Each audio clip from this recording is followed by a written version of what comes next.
My name is Nur Azrin Shakirah Yap binti Muhammad Khairi Yap, and I am going to answer the question A. Find the intervals where the function fx equals to 2x the power of 3 plus 3x power of 2 minus 36x plus 4 is increasing, and the intervals where it is decreasing. Step 1, we have to find the first derivative where the function of x equals to d divided by dx times 2x the power of 3 plus 3x the power of 2 minus 36x plus 4.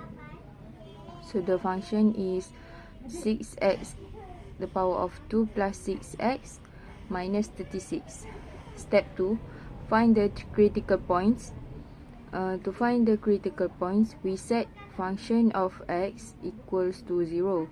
6x the power of 2 plus 6x minus 36 equals to 0. X the power of 2 plus x minus 6 equals to 0. Now factor the quadratic equation. X plus 3, x plus 2, x minus 2 equals to 0. So the critical points are x equals to negative 3 and x equals to 2. Step 3. Use the sign test to determine intervals of increase and decrease. We test the sign of functions x by substituting values from each interval into the derivative fx equals to x equals to 6x plus the power of 2 plus 6x minus 36. First interval is negative infinity and negative 3. Choose x equals to negative 4. Since fx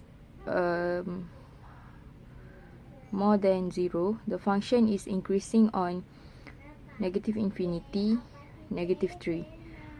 Second interval, negative 3, 2. Choose x equals to 0.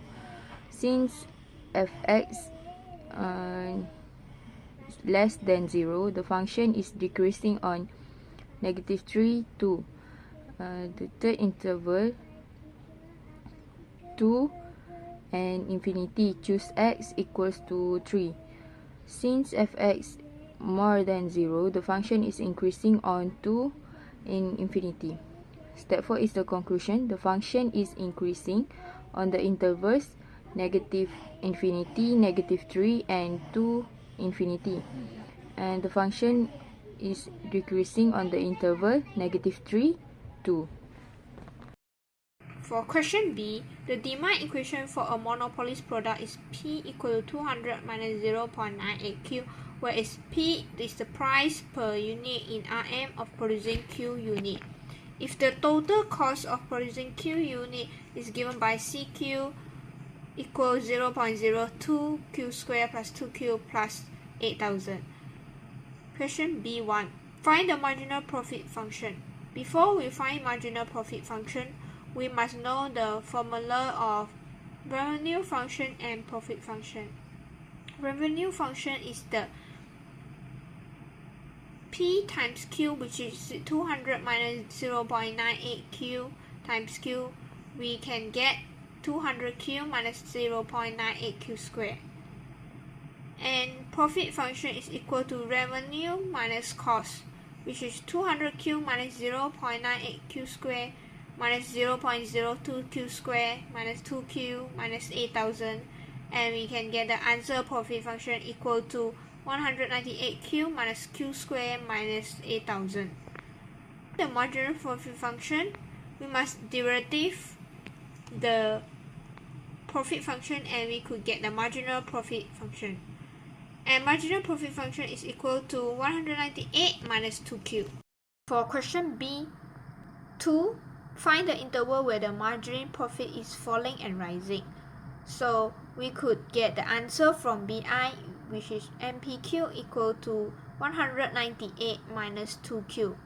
And the question wants us to find interval where the marginal profit is falling and rising. So we derive the marginal profit, which is negative 2. Since the slope of MP function is constant and negative 2, the marginal profit decreases for all q greater than 0. Marginal profit is not rising at any interval since the slope remains negative. B, question 3. Determine the average profit AP function. Average profit function we could get using profit function divided by Q, which is 198Q minus Q squared minus 8000 divided by Q, and we could get average profit function equal to 198 minus Q minus 8000 over Q. So I will be explaining how to solve the problems of finding the level of production at which the average cost AC is minimized. We are given the total cost function as C of x equals 0.02x squared plus 2x plus 8000. This function represents the total cost of producing x units of a product. Next, we calculate the average cost by dividing the total cost C of x by x. AC of x equals C of x per x, which equals 0.02x squared plus 2x plus 8000 per x. When simplified, this becomes AC of x equals 0.02x plus 2 plus 8000 per x. This is the expression for the average cost function. To minimize the average cost, we find the critical points of the function AC of x. We focus on the term 0.02x plus 2 plus 8000 per x. The minimum occurs when the derivative of AC of x equals 0. This derivative is already computed in the solution provided. 8000 per x equals 0.02x. Now solving for x, multiply both sides by x. 8000 equals 0.02x squared divided by 0.02, so we get x squared equals 8000 per 0.02 equals 400,000. Next, we take the square root of both sides. X equals the square root of 4000. X equals the square root of 400,000 equals 632. Thus, the level of production that minimizes the average cost is 632 units. Finally, when x equals to 632, the average cost is at its minimum. This means producing 632 units will give the lowest average cost for the manufacturer. Good morning, good afternoon, or good evening. My name is Infantun and my number is 305347. Today, I would like to answer the question D. Question D. What is the price elasticity of demand when quantity is 10 if a firm demand function is Q equals to 60 minus 2p power of 0.5. Step 1. Find the first derivative of equation Q. So we use the price elasticity formula to find it. Price elasticity of demand is defined as elasticity equals the percentage change in Q divided by the percentage change in P. Dividing this, the formula becomes elasticity equals the change in Q divided by the change in P multiplied by P divided by Q. For small change, this can also be written as elasticity equals the derivative of Q with respect of P multiplied by P divided by Q. Step 1. Find the first derivative of equation Q.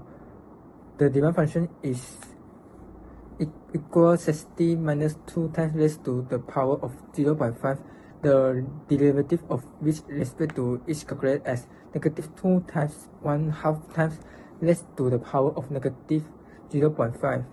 Simplifying this, the derivative becomes negative 1 divided by square root p. Step 2, find p when q equals 10. Substitute into the demand function. 10 equals 60 minus 2 times p raised to the power of 0.5.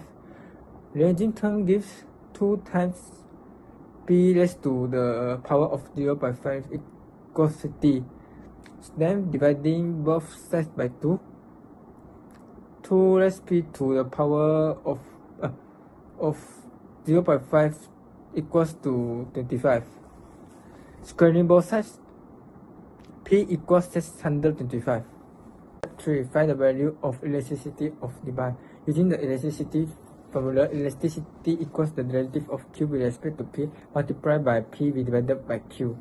Substitute the value. The derivative of q with respect to p is negative 1 divided by the square root of p.